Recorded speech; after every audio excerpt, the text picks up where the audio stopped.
Down the rabbit hole. You've said it. Everyone said it. It's on coffee mugs and tattoos and dormitory posters. The Cheshire Cat grin, the Mad Hatter. We're all mad here. Alice in the blue dress, one of the most recognized stories on the planet. And nobody knows where it actually came from. Not the book, the real event behind the book. Because Alice was real. She had a name.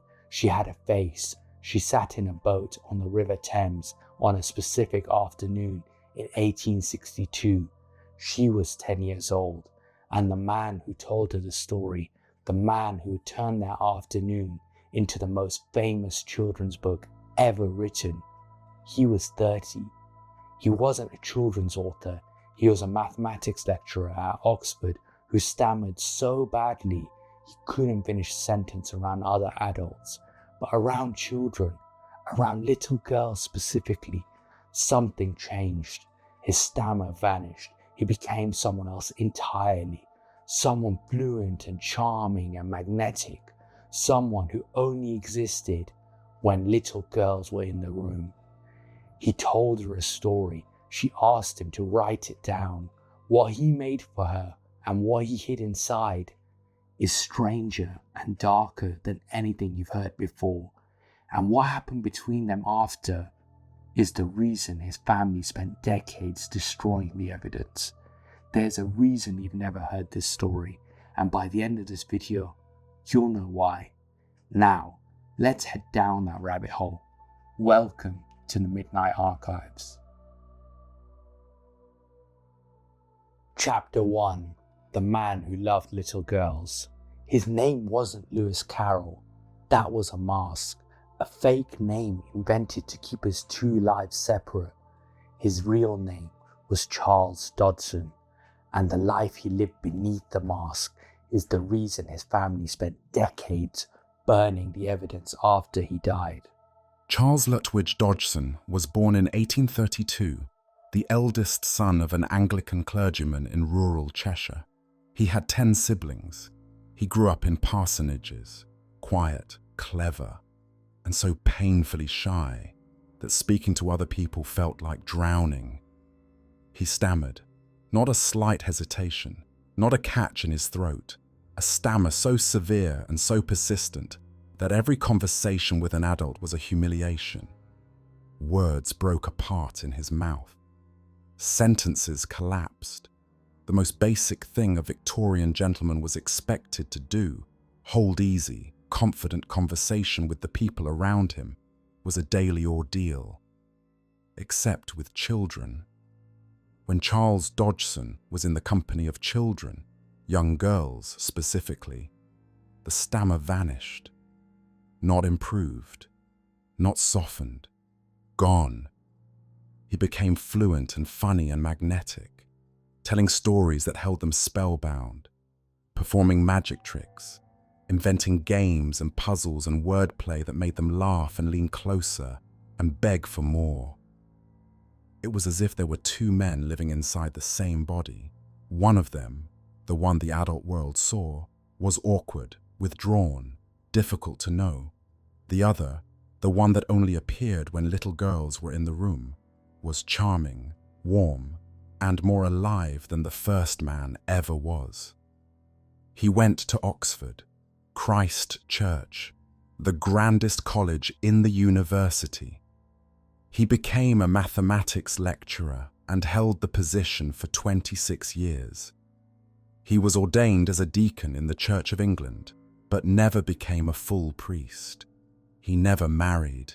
He never had a known romantic relationship with any adult, man or woman, in his entire life. What he had were other people's daughters. He sought them out with a patience that should unsettle you. He would identify a family with girls, usually the family of a colleague, a dean, a professor, someone in the orbit of Christ Church. He would befriend the parents, usually the mother. He was useful. Here was an ordained deacon, a mathematics lecturer, impeccably respectable, who would take their daughters off their hands for an afternoon. What objection could there be? Once he had access, the pattern deepened. He would write to the girls individually, long, elaborate, illustrated letters filled with puzzles and wordplay, and an affection that read, at times, like something closer to devotion. He would take them on outings alone. River trips, walks, visits to his rooms at Christ Church, where he kept a collection of toys and puzzles and mechanical novelties for the specific purpose of entertaining the children he invited there, and he would photograph them. Charles Dodgson was one of the most prolific photographers of the Victorian age. Over 24 years, he produced roughly 3,000 images. He was technically skilled, artistically ambitious, and obsessive in his output. About half of those 3,000 photographs were of children, predominantly girls. Some he posed in elaborate costumes, dressing them up in outfits he kept in a trunk specifically for the purpose. Some he posed sleeping or pretending to sleep. Some he photographed in ordinary clothes, in gardens or drawing rooms, in poses that ranged from the conventional to the oddly intimate. And some, the photographs that still generate arguments 160 years later, were of children nude or semi-nude. The most famous surviving photograph of Alice Liddell was taken around 1858, when she was approximately 6 years old. It is known as the beggar child photograph. In it, Alice stands in a doorway dressed in ragged clothing that is slipping off one shoulder. She is looking directly into the camera, directly at Dodgson, who is standing behind it, with an expression that people have argued about for over a century. Innocent? Knowing? Something else? The interpretation depends entirely on what you bring to it. But the fact that the question has to be asked about a photograph of a 6-year-old girl tells you something all by itself. In Victorian England, childhood nudity in art was not automatically considered inappropriate. Painters exhibited nude children publicly. Photographers did too. Parents consented to it, sometimes requested it. The cultural frame was different from ours, and it would be dishonest to pretend otherwise. But even within Victorian norms, even in an era that idealized childhood nakedness as a symbol of innocence, Dodgson's photography attracted notice. Some parents refused him permission. Others who initially agreed later changed their minds and asked for their photographs to be destroyed. The sheer volume, the relentless focus on girls, the persistence with which he sought new subjects, contemporaries noticed. They just didn't have the language or the willingness to say what they noticed. After Dodgson's death, his family went through his photographic archive and destroyed an unknown number of images. How many? We don't know. What was in them? We will never know. The people who saw the full collection decided that parts of it should never be seen by anyone else. Ever. Keep that in mind. We're going to come back to it. The pattern with the girls always ended the same way. When the child grew up, when she reached her teens, when she started to look like a woman instead of a little girl, Dodgson's interest cooled. Sometimes overnight, he would drift away, find a new family, a new set of daughters, a new favorite. The girl who had been the center of his world would become, almost overnight, a stranger he barely acknowledged. This cycle repeated dozens of times across decades. The names changed. The structure never did. He published his children's stories under a fake name, Lewis Carroll. He maintained the separation between his two identities with a rigidity that bordered on mania. Letters addressed to Lewis Carroll at his Oxford rooms were returned with a note claiming no such person lived there. When strangers recognized him as the author of Alice, he denied it to their faces. 2 names, 2 lives. A mask he wore so tightly that taking it off seemed to terrify him more than wearing it. And of all the girls, dozens of them, over decades, each one eventually discarded when she grew too old. One mattered more than all the others. Her name was Alice Liddell. She was the daughter of Henry Liddell, the Dean of Christ Church, one of the most powerful men at Oxford. His wife, Lorena, managed the deanery like a general. Together, they had 10 children. 3 daughters would become the center of this story. Ina, the eldest, Alice, the middle child, born on the 4th of May, 1852, and Edith, the youngest. The Liddells were aristocracy. The deanery was a grand house with gardens stretching toward the river, a social calendar that included dinners for visiting royalty, servants who kept everything running in perfect order. Dodgson was a lecturer, respected, yes, but not their equal. The class gap between a mathematics don and the dean's family was the gap between the hired help and the family that hired them. Dodgson crossed it anyway. He met the Liddell children in the mid-1850s while photographing the cathedral from their garden. The girls came out to watch. He talked to them. The stammer vanished. They adored him immediately. He began visiting regularly, photographing the sisters, taking them on outings, becoming, week by week, a fixture in the household. The friendly, harmless mathematics lecturer who loved entertaining the dean's daughters. But it was Alice he wanted. Alice he sought out. Alice he wrote to. Alice he sat beside, photographed, told stories to, built his private world around. His diary mentions her with a frequency and intensity he showed no other child. And the diary that survives is the edited version. The entries his family didn't tear out. She was 10 years old.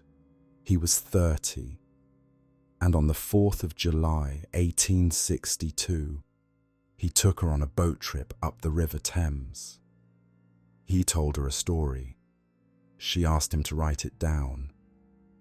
He spent the next 2 years building her a gift, so obsessive, so painstaking, so deeply personal, that when you see what he actually made and what he hid inside it, you'll understand that this was never about a children's book. Chapter 2: The Golden Afternoon. This is the day that launched a billion-dollar empire. A rowing boat on the Thames, a man and 3 little girls, a story told to pass the time. It sounds innocent. It sounds like a fairy tale, but fairy tales are what we tell to cover the thing underneath, and this one's no different. July 4th, 1862. A Friday. The kind of heat that sits on the Thames Valley like something with weight, pressing down on the water, pressing down on the fields, pressing down on the spires of Oxford until the whole city seems to shimmer and warp in the haze. Dodgson and his friend Robinson Duckworth, a fellow of Trinity College, a younger man with an easy manner, collected the 3 Liddell sisters from the deanery at Christ Church. Ina was 13. Alice was 10. Edith was 8. They were in summer dresses. They were restless. They walked to Folly Bridge, climbed into a small rowing boat, and set off upstream toward the village of Godstow, about 3 miles away. The current was against them. Duckworth rowed. Dodgson sat in the stern, facing the girls.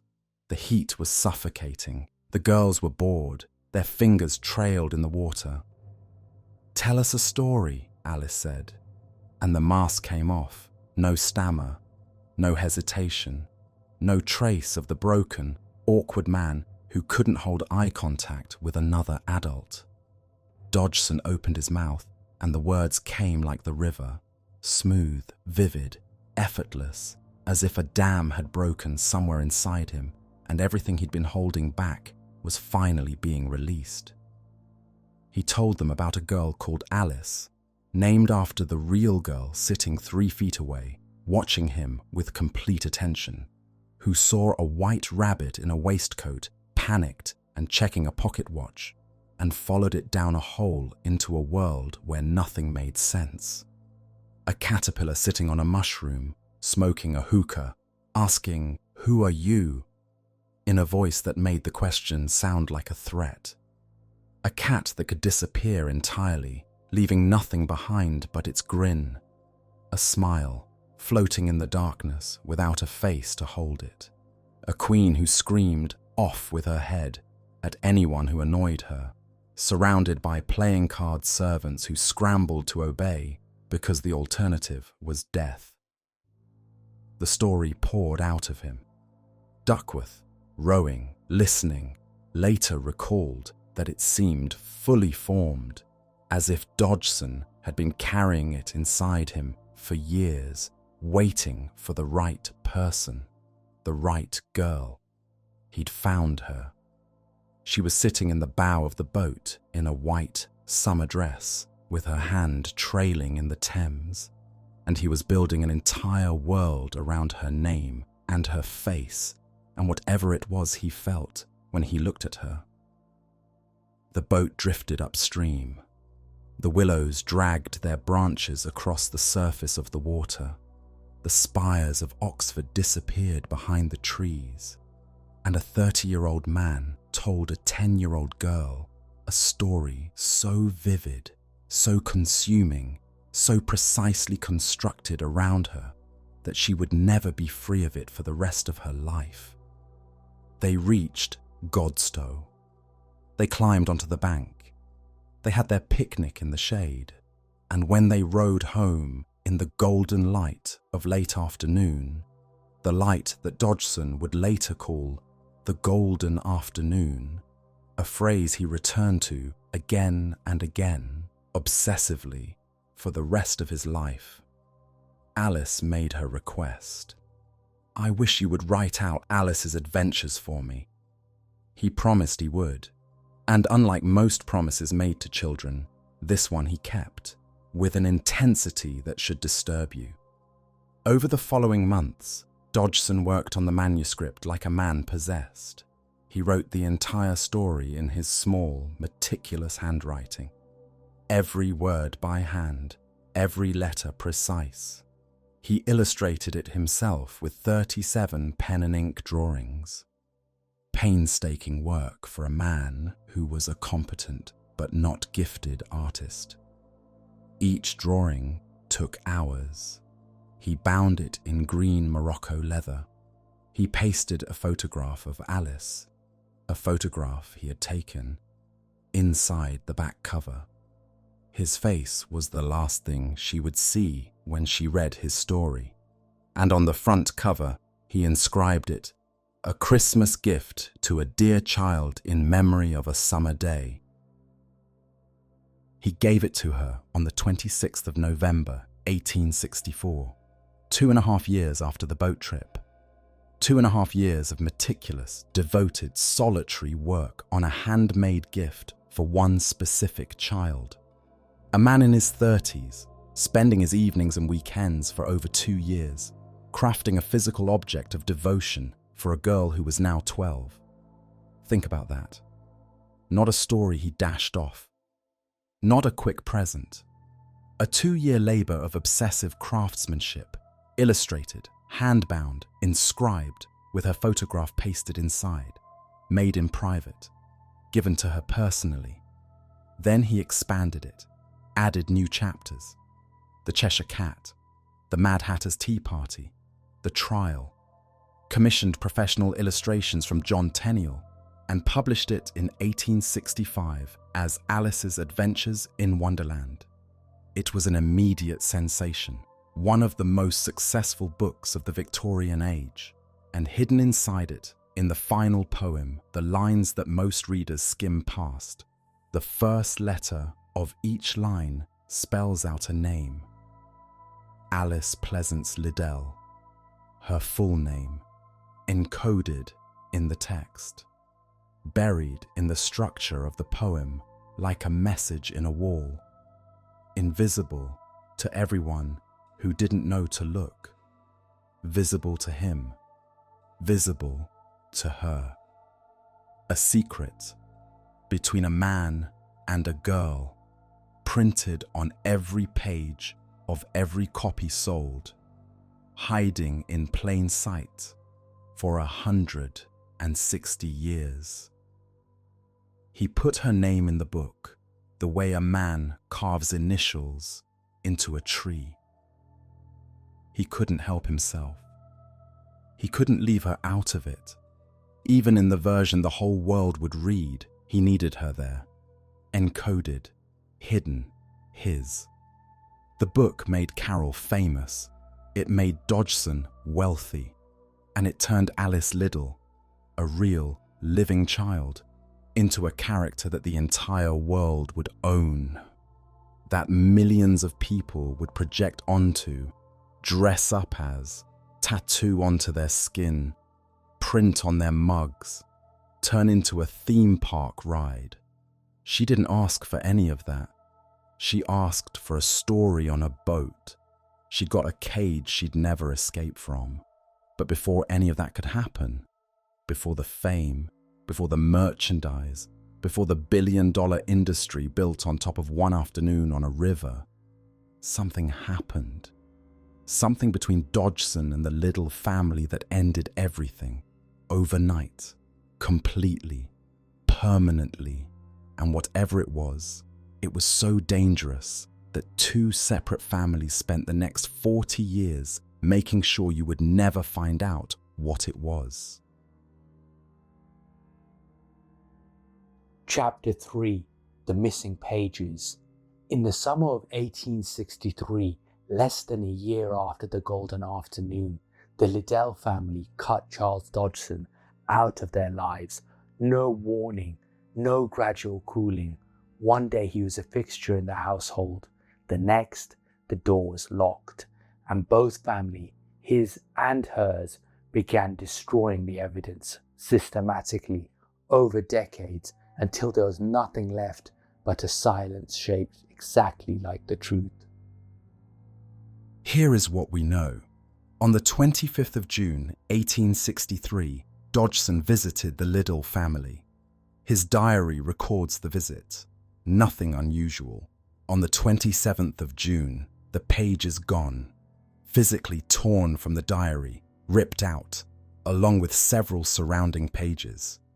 When the diary resumes, the relationship is over.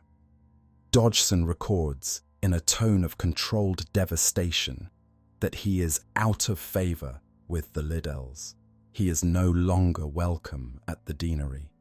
The visits, the outings, the photography sessions, the afternoons with the girls, all of it finished, not winding down, not cooling off, severed, like a limb removed with a single cut. Mrs. Liddell burned every letter Dodgson had written to Alice. All of them, years of correspondence. The illustrated letters, the puzzle-filled notes, the devotional outpourings of a man who saved his best self for her daughter, fed into a fire and turned to ash. Stop. Think about that. If a family friend had been writing innocent, charming letters to your daughter, playful notes, silly puzzles, the kind of thing a friendly uncle might send, would you burn them? Would you take every single one and destroy them? You'd put them in a box. You'd toss them in a drawer. You'd forget about them for 20 years and find them during a house move. You wouldn't build a fire. You wouldn't make sure they were gone. You burn letters when the letters are evidence, when the letters are the kind of thing that, if someone else read them, would change everything. Mrs. Liddell's bonfire was only the beginning. Dodgson died in January 1898, 65 years old, never married, never stopped seeking the company of little girls, never explained what happened with the Liddells. Whatever the truth was, he carried it for 35 years and either took it to his grave or left it in his diaries for someone else to deal with. His family dealt with it. After his death, his family took possession of his 13 volumes of diaries. They covered most of his adult life, and they discovered or confirmed what they already knew, that the pages covering the break with the Liddells had been torn out. The exact entries, the precise dates, surgically targeted. Someone had gone through 13 volumes of diary, identified the most dangerous pages and removed them.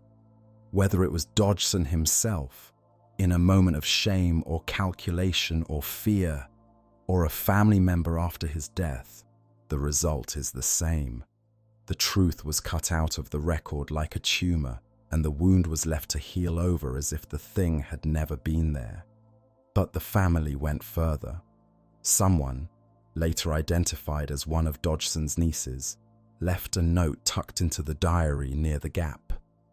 A loose sheet of paper, not in Dodgson's handwriting. This note claimed to explain what had been on the destroyed pages. According to this note, the whole thing was about a governess, Miss Prickett, the Liddell family's governess. The rumor, the note said, was that Dodgson had a romantic interest in her, an adult woman, and was using the children as a pretext to visit. Embarrassing, perhaps, but innocent. Nothing to do with Alice. Nothing to do with the children. This note has been held up as proof of innocence for over 50 years. Look at it. It was written decades after the events it describes, by a family member who had every reason to protect Dodgson's reputation. It is not a copy of the diary pages. It is a substitute, a replacement, written by someone who read the originals and then gave us their version instead. And here is the question that should crawl under your skin and stay there. If the original pages said nothing worse than the note claims, why were they destroyed? If the whole thing was really about a governess, an awkward rumor, a social misunderstanding, why not leave the pages in the diary? Why go through the effort of tearing them out? Why write a substitute note? You don't replace evidence with a summary unless the evidence says something the summary doesn't, and the note doesn't explain the severity. A rumor about a governess might cause awkwardness, some cool distance at dinner parties, a period of social discomfort. It does not cause a complete permanent overnight severance. It does not cause a mother to burn every letter a man wrote to her child. It does not cause two families, independently, to spend decades destroying every piece of evidence that might explain what happened. Something worse happened. Something both families agreed could never see daylight. Something that required not just silence, but active destruction. The burning of letters, the tearing out of pages, the curation of photographs, the removal of entries from the photographic register. Both families, working separately, reaching the same conclusion. This must be erased. I need to say something here, clearly, because it matters. There is no evidence that Charles Dodgson ever physically harmed a child. No testimony, no accusation, no confession, nothing. The girls who knew him, the ones who survived to adulthood and spoke about him publicly, remembered a kind, funny, imaginative man who made them feel special. Not one of them accused him of anything. But those women spoke in an era when disclosing inappropriate behavior by a man of higher social standing was unthinkable. The social cost of speaking was annihilation. and the evidence that might have told us the full story was destroyed, methodically, carefully, over decades, by people who loved him. Do you see the shape of the silence? The diaries, pages torn out, the letters burned, the photographs, an unknown number destroyed, the photograph register, entries missing. Every single category of primary evidence about this man's relationship with children has been filtered through the hands of people who saw the unfiltered version and decided it could not survive. They saw the truth. They decided you couldn't handle it. They decided the world couldn't handle it. And they burned it. People don't burn innocence.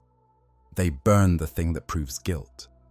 The thing that, if read in the wrong light, or the right one, would end a reputation, a legacy, an entire carefully constructed story about a kindly children's author who loved little girls in a way that was sweet and harmless and pure.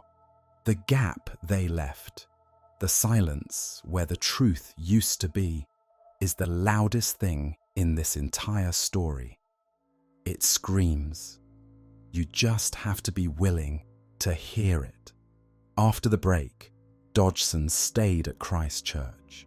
He kept befriending little girls. He kept photographing them. The pattern didn't stop. It didn't even slow down. And he kept writing about Alice. In 1871, he published Through the Looking Glass, the sequel, another beloved children's book, another cultural phenomenon. And at the end of it, just as he had in the first book, he hid something, the final poem, an acrostic. The first letters of each line spell out, Alice Pleasance Liddell. Again. 8 years after the break. 8 years after he'd been banished from her life. 8 years after her mother burned his letters and the door slammed shut, and whatever had happened was sealed behind the wall of silence that both families would maintain until they were all dead. He was still encoding her name in his books, still embedding her in his work, still making sure that she was there, hidden, secret, his, in every copy of every edition sold anywhere in the world. He put her name in the first book as a gift. He put it in the second book as something else, a refusal to let go, a message sent to someone who would never read it, the literary equivalent of a man standing outside a window in the dark, watching, long after he's been told to leave. The real Alice didn't need diary pages to understand what her childhood had cost her. What came next would show her. Chapter 4. What happened to Alice? Everything I've told you so far, the man, the mask, the photographs, the diary pages, that's the mystery. This chapter is not a mystery. This chapter is certainty. The girl from the golden afternoon grew up, she married, she had sons, and then the 20th century came for all of them. This is the part of the story that should keep you awake tonight. After the break, Alice Liddell continued to grow up in the rarefied world of Oxford. She was photographed by Julia Margaret Cameron. She was presented to Queen Victoria. She moved through the highest social circles of Victorian England, the dinners, the balls, the garden parties, the machinery that ground young women of her class into suitable wives. And everywhere she went, the story followed her like a shadow with teeth. By her teens, Alice's adventures in Wonderland was a sensation. Everyone who read it knew, or quickly found out, that the Alice in the book was based on a real girl, the Dean's daughter, the one Carol had been so close to, the one there had been some kind of trouble about, though nobody seemed to know the details or would say them. People looked at Alice Liddell and didn't see her. They saw the character, the fictional Alice laid over the real one like a mask she couldn't remove, always more vivid, always more interesting, always more beloved than the actual human being underneath. Alice Liddell was a young woman with her own thoughts, her own desires, her own interior life. None of it mattered.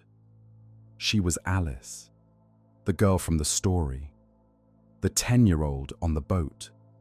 That was the only version of her the world wanted. She met Prince Leopold, Queen Victoria's youngest son, while he was at Christ Church in the 1870s. There were whispers of a romance. Leopold later named his daughter Alice. Alice later named one of her sons Leopold. Whether those names were tributes to something real or just coincidence, the symmetry is haunting. But princes didn't marry deans' daughters.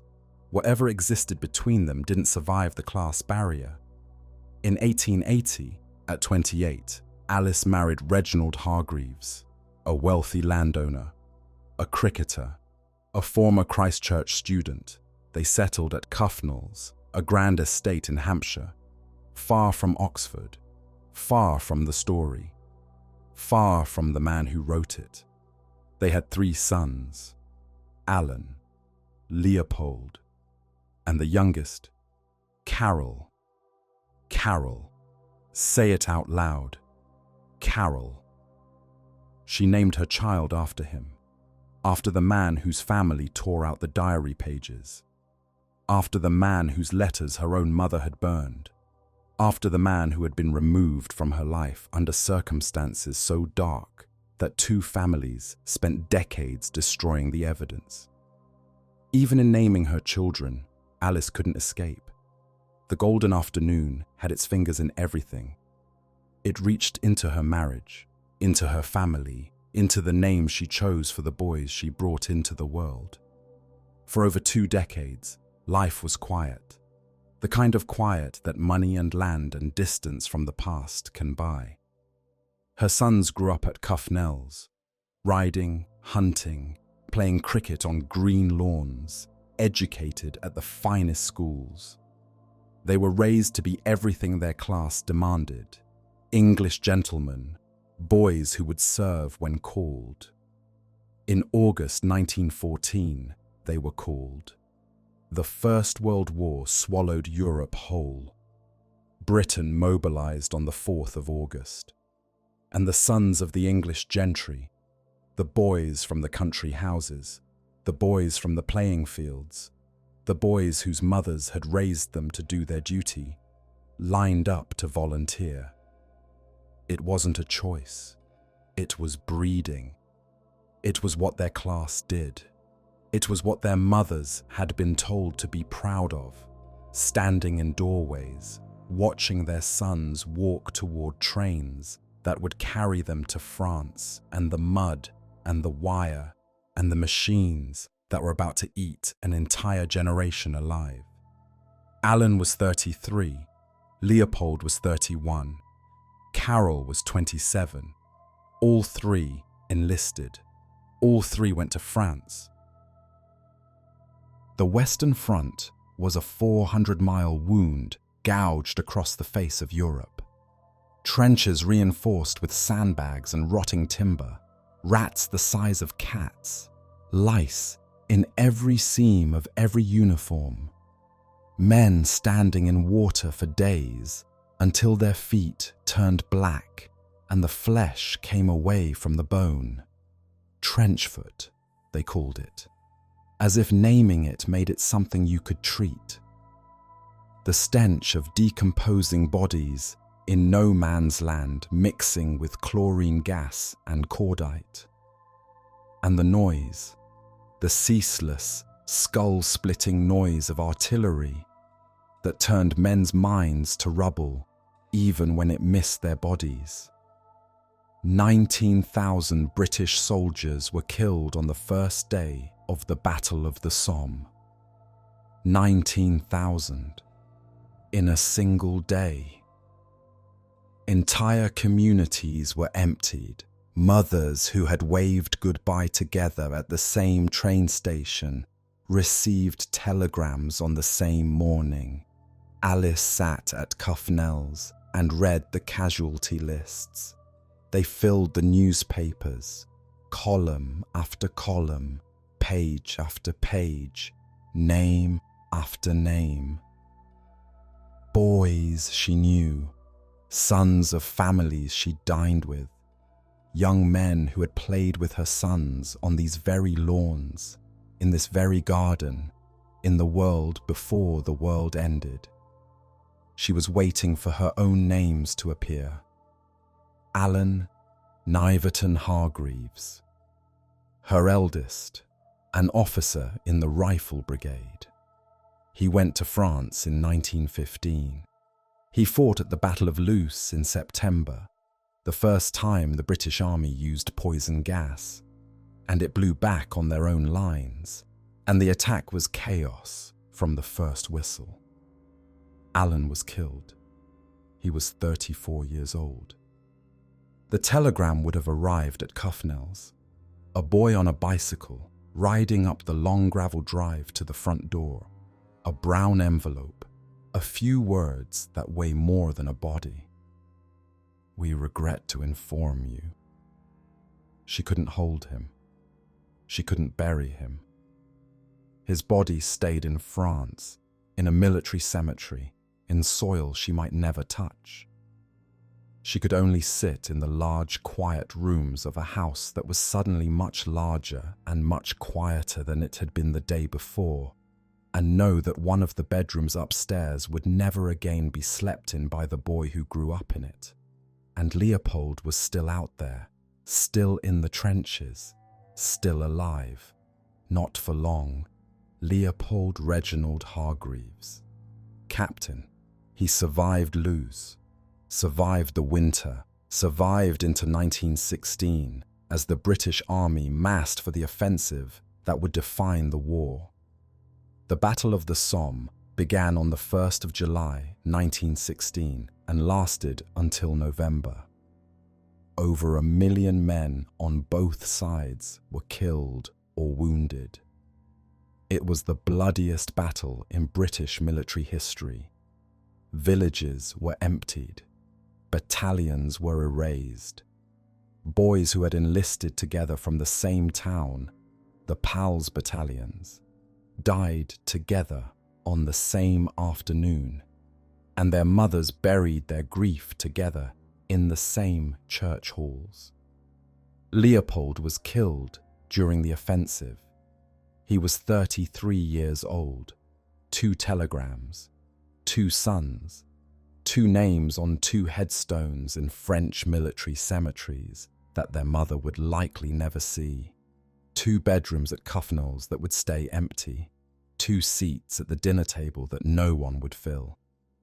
Alice Liddell Hargreaves, the girl from the boat, the girl the stammering mathematician built his world around, the girl who couldn't escape the story even in naming her children, was 64 years old when she buried her second son.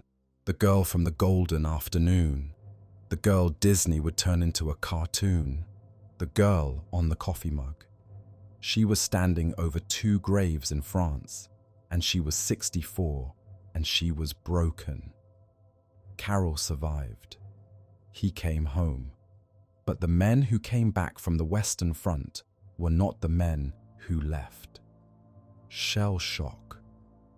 The word they used because the real words hadn't been invented yet, described something no one wanted to understand. Carol returned to a house that was now a monument to the brothers who hadn't. Reginald, her husband, died in 1926. Alice was 74. The estate was expensive, the investments were shrinking, the money was going, and then she did the last thing she had left to do. She sold the manuscript, the original, the handwritten one, Dodgson's careful script, his 37 illustrations, the green Morocco leather, the inscription, "A Christmas gift to a dear child in memory of a summer day." The photograph of herself as a child, pasted inside the back cover. Herself at 10, the age when everything started, the face the world still wanted her to be. She had kept it for 64 years, through her marriage, through the births of her sons, through the war that took Alan and Leopold, through the death of her husband. Through all of it, this manuscript had been somewhere in Cuffnells, a drawer, a shelf, a cabinet, the handwriting of a man who had been removed from her life before she turned 12. She carried it to Sotheby's. She sat in a room while men in suits discussed its value. She watched them assign it a lot number. It sold for £15,400. An American, Eldridge Johnson, took it across the Atlantic to his home in New Jersey. The golden afternoon left England, left Alice, went to a stranger's collection, to sit in a room she would never see. She sold it because she needed the money to survive.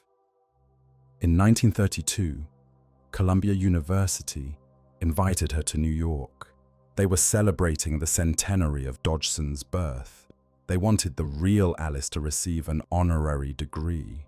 She was 80 years old. She crossed the Atlantic alone. She arrived in a country where the manuscript she had sold for survival money now sat in a stranger's collection. She stood before a room full of American academics and smiled for photographs and answered questions and accepted their tribute. But the tribute wasn't for her. It was for Alice, the character, the 10-year-old from the story, the girl frozen forever on the golden afternoon, perpetually curious, perpetually young, perpetually safe. Not the woman who buried 2 sons, not the widow who sold her most precious possession to keep a roof over her head, not the person who had spent 70 years being asked about a boat trip she took when she was 10, as if nothing that happened afterward, the break, the war, the telegrams, the manuscript, the grief, counted for anything. They wanted the girl on the boat, and she could never be that girl again. But she could never stop being asked. Alice Liddell Hargreaves died on the 16th of November, 1934. She was 82. Her headstone in Lyndhurst, Hampshire reads, Alice Pleasance Hargreaves, 1852 to 1934. It doesn't mention Wonderland. It doesn't mention Carol. It doesn't mention the golden afternoon. It is almost the only place in the world where the real Alice is allowed to exist without the story chained to her name. The manuscript came home after the Second World War. American benefactors purchased it and donated it to the British Library, a gesture of gratitude for Britain's role in the war. The golden afternoon returned to England. Alice didn't live to see it, and the machine that was built on top of her pain, it was only getting started. Chapter 5, The Machine. Alice died in 1934, Carol died in 1898, and once they were both safely in the ground, once there was nobody left to object, nobody left to be hurt, nobody left to look the world in the eye and say, that's not what happened, an industry moved in. And what that industry built on top of this story tells you everything you need to know about what we do with uncomfortable truths. We don't confront them, we don't examine them, we put them on mugs and sell them. Walt Disney wanted Alice before he wanted anything else. In 1923, before Mickey Mouse, before Snow White, before the Empire, a young Disney produced a series of short films called the Alice Comedies. a real girl in an animated world. Alice was, in a real sense, the foundation stone of the most powerful entertainment company in human history. The full animated film came in 1951. Alice in Wonderland, Technicolor, musical numbers, dancing flowers and singing cards and a grinning cat, and a comprehensive act of erasure. Everything real about the book, gone. The mathematical satire, gone. The existential horror of a child losing her identity, flattened into a quirky adventure. The drug culture of an opium-saturated nation, sanitized into pretty colors. And the backstory, the man who photographed children, the girl he built a world around, the diary pages torn out, the letters burned, erased, completely, as if none of it had ever happened. Disney's Alice came from nowhere. She had no creator, no history, no Charles Dodgson standing behind a camera, asking a 6-year-old to let her dress slip off her shoulder. She was just a character, a product, a brand. The film flopped on release. Critics found it cold. Audiences didn't connect. It sat on a shelf for over a decade. Then the 60s came. American college students discovered that watching Alice in Wonderland on LSD turned the film into a religious experience. The caterpillar's hookah, the mushroom, the eat me/drink me commands, the dissolution of identity, the world where nothing made sense and time itself had stopped. All of it, every frame, every scene, seemed to describe the hallucinogenic experience with uncanny accuracy. Jefferson Airplane released White Rabbit in 1967. One pill makes you larger and one pill makes you small. The connection was cemented. Alice became a psychedelic Bible. The Cheshire Cat became a mascot of the counterculture. Dormitory walls across America were papered with Alice imagery, and a poster industry was born. The conservative, deeply religious, teetotal Oxford mathematician who wrote the book as a satire about abstract algebra would have been horrified. They took his protest against imaginary numbers and turned it into a drug trip, but the association stuck permanently. Then Tim Burton. 2010. Live action. Johnny Depp. Over $1 billion at the global box office. A sequel in 2016. Another 300 million. Alice was no longer a story. She was a franchise worth more than the GDP of small nations. And the merchandise. The endless, suffocating, inescapable merchandise. The Cheshire Cat grin on mugs, t-shirts, phone cases, canvas prints, tote bags, tattoo parlor walls. We're all mad here, on posters in every dormitory, every gift shop, every Etsy store selling quirky home decor. Alice-themed weddings where brides walk through oversized playing cards. Mad Hatter tea parties. Immersive theatre experiences in London where audiences wander through Wonderland sets. There are Alice in Wonderland walking tours in Oxford. Tourists following the route from Christchurch to the river. Photographing the doorway that inspired the rabbit hole. Taking selfies in the garden where Dodgson first met the Liddell children. They post them on Instagram. They don't think about what happened in the rooms behind them. They don't think about the photographs that were taken there and the ones that were destroyed. The product has been so thoroughly processed that the raw material is invisible. The cow is unrecognizable in the hamburger. The girl is unrecognizable in the brand. And that is the machine's real achievement. Not the money, though the money is obscene. The achievement is the severance. The complete, absolute disconnection between the product and the person it was built on top of. Alice Liddell Hargreaves. The woman who buried 2 sons in France, who sold her manuscript at Sotheby's to survive, who crossed an ocean at 80 to be celebrated as a character instead of a person, has been flattened into intellectual property. Her name, her image, her story, her grief, all of it rendered down into a brand asset that generates revenue for corporations that have never heard of her and never will. The real Carol is gone too.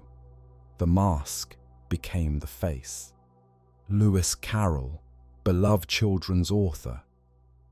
That's all that's left. The man who photographed children nude and whose family destroyed the evidence has been replaced by a character as fictional as any he invented.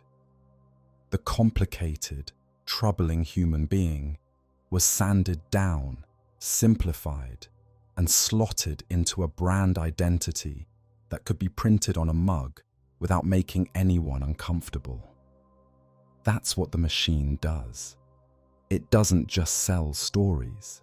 It decides which version of the story you're allowed to know, and the version it chose, the version on the coffee mugs and the posters and the theme park rides, is the one with everything uncomfortable removed.